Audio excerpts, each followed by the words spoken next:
Assalamualaikum warahmatullahi wabarakatuh. Kami dari kelompok 8 ingin presentasikan hasil survei kami tentang tugas studi kelayakan bisnis pada usaha UMKM yang sedang berkembang di Pariaman, khususnya pada usaha bordiran. Dan alhamdulillah kami mendapatkan survei di perusahaan CV Rafif Prakasa Jaya. Sejarah singkat perusahaan CV Rafif Prakasa Jaya. Perusahaan ini awalnya didirikan oleh perseorangan bernama Bapak Zulbekri yang berumur 43 tahun dan bertempat tinggal di Marunggi. Awalnya ia merintis usaha kecil-kecilan pada tahun 2012 di Pasar Pariaman. Sistem usahanya adalah sistem menurut pesanan, di mana ia hanya menjual produknya menurut pesanan para pelanggannya. Dan pada akhirnya, seiring berjalannya waktu, usaha ini mendapatkan modal dari relasi yang ia dapatkan, yaitu dari Bapak Ripaldi yang sekarang menjadi direktur pada CV Rafif Prakasa Jaya. Usaha bordiran ini akhirnya berdiri dan diresmikan pada tanggal 11 November 2019 dengan direktur Bapak Ripaldi, dengan tujuan untuk mendapatkan keuntungan usaha sekaligus penciptaan lapangan pekerjaan baru untuk masyarakat sekitar. Alasan mengembangkan usaha ini adalah karena banyaknya pesanan dari pelanggan Bapak Zulbekri sehingga memberikan keuntungan untuk melakukan atau mengembangkan usaha ini. Sistem promosi yang dilakukan awalnya adalah menggunakan radio dan dilanjutkan dari mulut ke mulut. Perusahaan ini mengandalkan relasi yang dimiliki sehingga bisa berkembang hingga saat ini. Usaha bordiran ini merupakan penggabungan dari usaha perdagangan pakaian konveksi, sablon, dan pakaian jadi eceran. Dalam studi kelayakan bisnis ini, ada 9 aspek penilaian yang dilakukan pada CV Rafif Prakasa Jaya. Yang pertama yaitu aspek manajemen. Aspek manajemen CV Rafif Prakasa Jaya jika dilihat dari kepemilikan, ia dimiliki oleh 2 orang, di mana sebagai sekutu aktif sekaligus direktur yaitu bernama Bapak Ripaldi dan sekutu pasif yaitu Bapak Alfi Rizki. Sistem modal yang dilakukan adalah 70% sekutu aktif dan 30% sekutu pasif. Struktur organisasi pada CV Rafif Prakasa Jaya ini belum dibuat bagan yang terstruktur, di mana tidak ada bagan yang dibuat sehingga memudahkan kita untuk melihat bagaimana tanggung jawab dan jabatan yang diembannya. Dalam struktur organisasi CV Rafif Prakasa Jaya ini ada 4 bagian. Dalam hal POAC atau planning, organizing, actuating, dan controlling dalam CV Rafif Prakasa Jaya ini, dalam hal planning atau perencanaan, perusahaan ini melakukan 3 perencanaan.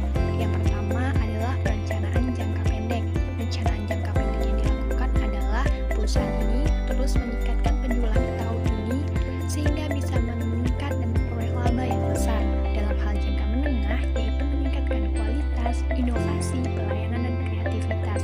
Serta jangka panjangnya adalah agar produk bordiran ini bisa diterima dan disukai masyarakat sehingga bisa menembus pasar lokal bahkan dari luar lokal. Aspek SDM. Aspek SDM yang dilakukan oleh perusahaan ini adalah dengan merekrut tenaga kerja yang tidak terlalu menuntut tingkat pendidikan yang tinggi. Semua tingkat pendidikan boleh bekerja di perusahaan ini. Aspek keuangan. Aspek keuangan dalam perusahaan ini adalah awalnya sumber modal didapatkan dari dana milik sendiri. Namun seiring berjalannya waktu, perusahaan berkembang dan mendapatkan suntikan dana dari pihak ketiga yang sekarang menjadi pemilik perusahaan ini. Aspek teknologi. Aspek teknologi yang digunakan perusahaan ini adalah menggunakan peralatan modern. Mesin yang digunakan dalam pembuatan bordir adalah mesin bordir komputer 13 kepala. Analisis SWOT. Analisis SWOT yang digunakan dalam perusahaan ini agar bisa mengembangkan perusahaan menjadi lebih baik dari melihat 4 kemungkinan strategi yang dilakukan untuk kemudian dicari solusi terbaik untuk memperbaikinya. Ada 4 hal yang dianalisis, yaitu strength, kekuatan. Bahan baku cukup tersedia karena perusahaan melakukan penjualan dengan sistem job order, maka pembelian bahan baku mudah dilakukan. Jika pesanan tidak terlalu banyak, maka dapat dibeli di Bukit Tinggi, dan jika pesanan banyak, maka langsung membeli bahan baku ke Bandung. 2. Weakness, kelemahan. Teamwork yang mungkin kurang dapat bekerja secara profesional, sistem manajemen yang belum sempurna, kurangnya SDM yang terampil, penataan produk yang kurang menarik, kurangnya sumber modal dari pemerintah setempat, kurangnya peralatan untuk tempat persediaan, ruang tunggu yang sempit, sistem pengendalian yang kurang. 3. Opportunities, peluang. Pelanggan atau konsumen dapat memesan sendiri desain baju atau motif bordir yang diinginkan. Konsumen dapat memperbaiki baju yang rusak atau kurang sesuai setelah membeli dari toko atau toko online lainnya. Adanya pendistribusian selain periaman karena banyaknya relasi atau mitra. Mengikuti pameran yang disediakan oleh pemerintah melalui dinas terkait. Pada bulan-bulan tertentu, banyak peminat konsumen. 4. Threats atau ancaman. Semakin maraknya produk Cina di pasaran. Banyaknya pesaing produk sejenis yang mulai berkembang. Adanya barang substitusi yang dilakukan seperti tren baju modern.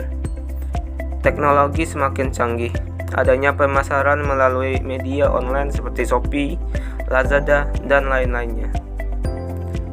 Adanya sistem promosi melalui media sosial seperti Facebook, Instagram, dan lain-lain. Kesimpulan yang dapat ditarik dari analisis studi kelayakan bisnis pada perusahaan CV Raffi Prakarsa Jaya mengenai 9 aspek penilaian, yaitu bisa dikatakan sudah layak. Namun, ada beberapa aspek yang dikatakan cukup layak, contohnya aspek manajemen, teknis, dan keuangan. Karena data yang kami dapatkan kurang memadai, maka analisis yang kami dapatkan belum sepenuhnya bisa kami katakan layak.